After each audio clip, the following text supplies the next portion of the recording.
Good evening, everyone. My name is Liz Brown, and I just graduated as a member of the honors program and with my degree in political science from the University of Wyoming. I served as the student government vice president. I was active within my sorority, and I also served through the admissions department as a UW student ambassador. Next fall, I will attend the Penn State University for my master's in public administration. So, will Connie Chung please join me at the podium?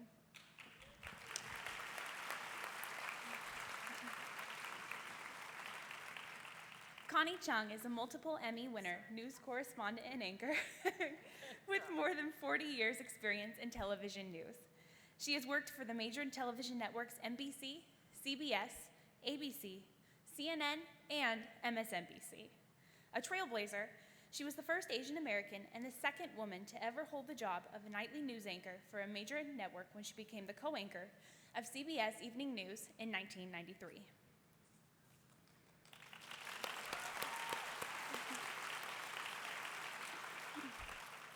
Connie is a native of the Washington, D.C. area and attended high school in Silver Spring, Maryland, and graduated with a degree in journalism in 1969 from right here, University of Maryland, College Park.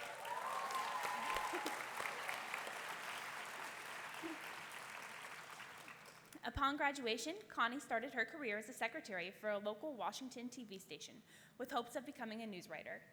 Whenever a story came into the station, she volunteered to cover it and gained lots of valuable experience. Soon she was working for the CBS Washington Bureau, covering major stories like the 1972 Nixon-McGovern presidential campaign and the Watergate hearings. Across her career, she has covered many important stories and has had the opportunity to interview many notable individuals. For example, she was the first journalist to interview basketball legend Magic Johnson after he went public about being HIV positive. She was also the first to interview Congressman Gary Condit after his intern, Chandra Levy, disappeared.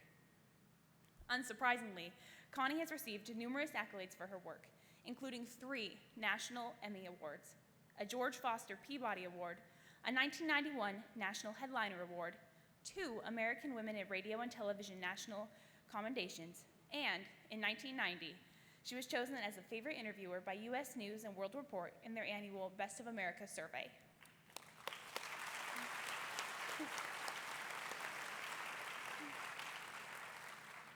In addition to her professional career, Chung received the Amnesty International Human Rights Award for her report on young women in Bangladesh who were burned with acid in revenge for turning down men's advances.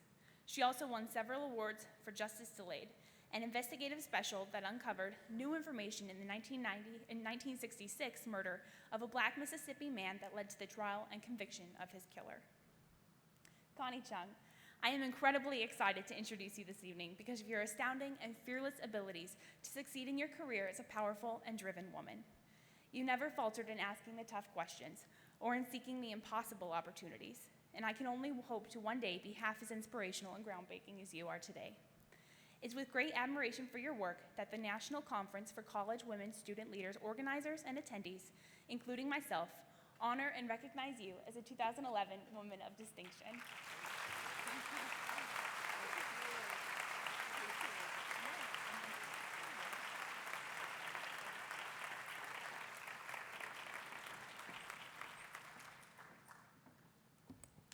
Thank you so much. Thank you, Liz. That was great.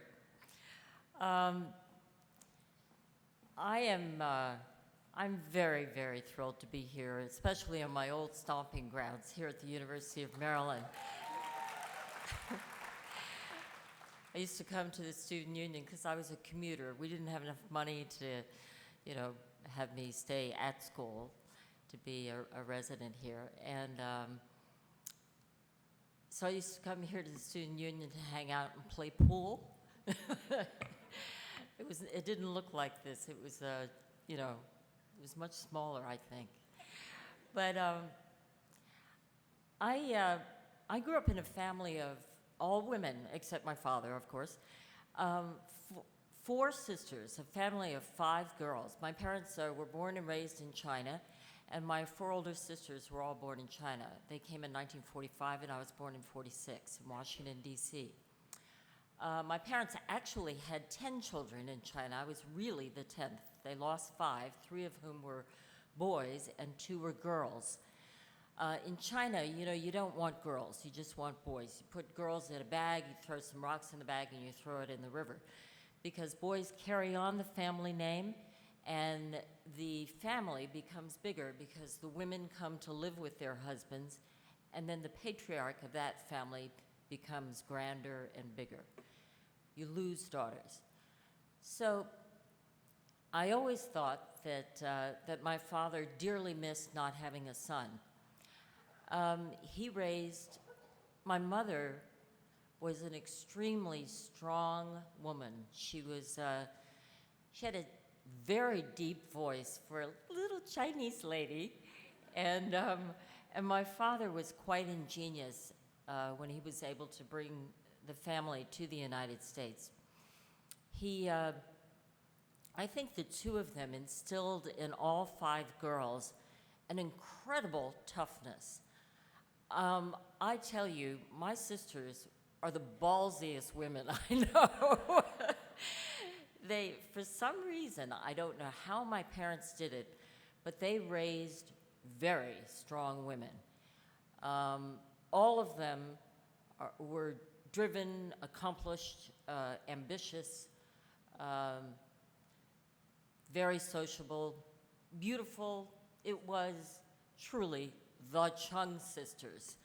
And I look back, you know, and I wonder, once they all got married, I finally was able to, you know, creep out from under a rock and start to sort of think about what I wanted to do. And they were shocked when I ended up on television because they never knew that I could speak, because I could never get a word in edgewise because they were so dominant. But what I learned in the news business, because I had to, is that I had to be aggressive.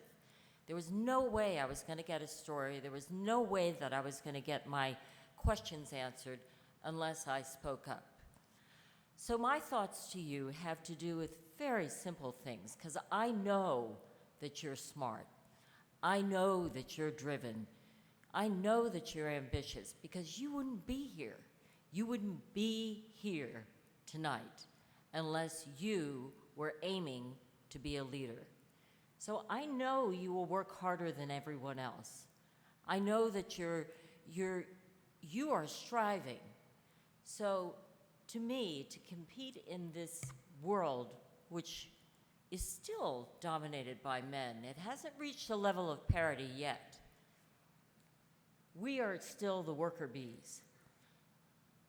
I say, when you walk into a room, stand tall, come in, and come in with confidence. Have a presence. Let people know you've arrived just by the way you walk in. Speak up at meetings. How many times have you been at a meeting and said, I wanted to say that. I meant to say that.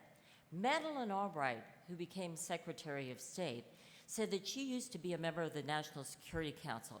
She sat in a room full of men, and some man would say something, and she would say, I was going to say that. And she would kick herself, and she never did that again. You think to yourself, I'm going to say something stupid. Well, you know what? It's okay. They say stupid things too.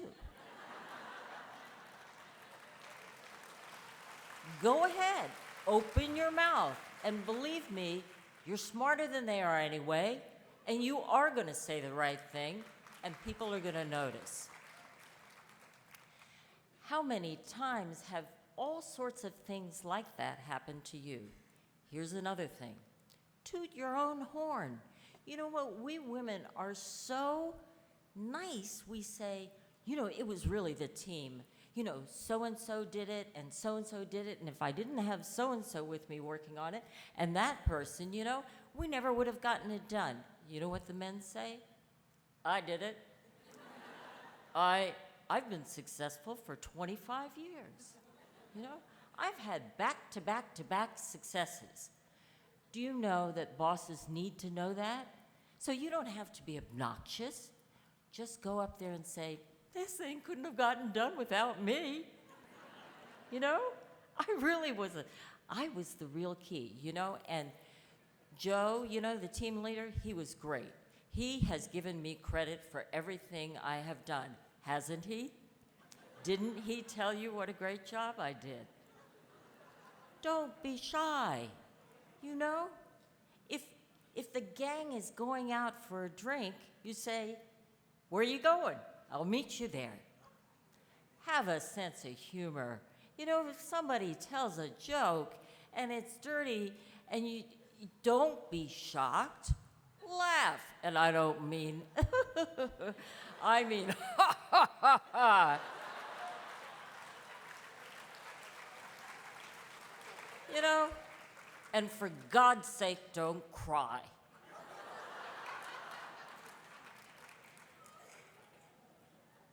I'm not going to tolerate it. If you do, go home and cry or go to the ladies' room. And the last thing, I didn't have any role models. Walter Cronkite was my role model. And when I got the co-anchor job, which was sitting in half the chair he sat in, I never thought I'd be there. It was my dream job. I actually am sitting in half of Walter's chair. And Uncle Walter called me and he said, "Connie, just be yourself." Well, you know what? I was totally myself. Just be yourself. You know what's right. You don't have to pretend to be anybody else. You know what you're doing, and if you don't know what you're doing, figure it out. You do your homework, and I know you do. You honestly, you're all multitaskers. Men don't know how to multitask, and you do. So you are able to do a lot with your hands, with your eyes, with your ears. You can do it all, and I know you can. But tonight, I want you to know I have a role model. It's Natalie!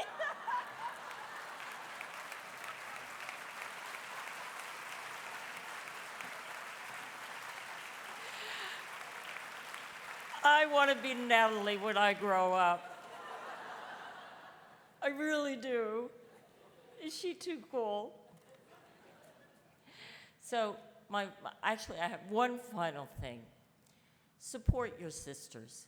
You know, there is nothing like female camaraderie and girlfriends. Seriously. When I was going up in this business, the men tried to pit us against each other, you know? And it's a horrible, horrible situation because there was only one of this and one of that. I call it the "you can only have one Chinese cheerleader on the squad" syndrome. Unless you go to UCLA, and then they have two. So, but you know, and so it was really hard for us to be friends because the men would say, or "she's got a bigger suitcase than you do," and I mean, please. So I have a best girlfriend who's does the news. Her name is Leslie Stahl, and she's on 60 Minutes. We started together in 1971, 72. I started in 71 at CBS. We started at just about the same time. And we always say to each other, isn't it great to have girlfriends?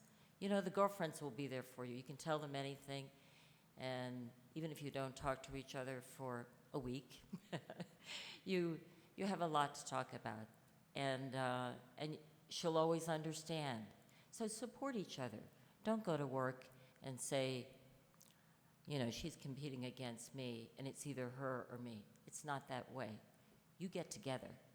You support each other, and you're going to get his job. Good luck.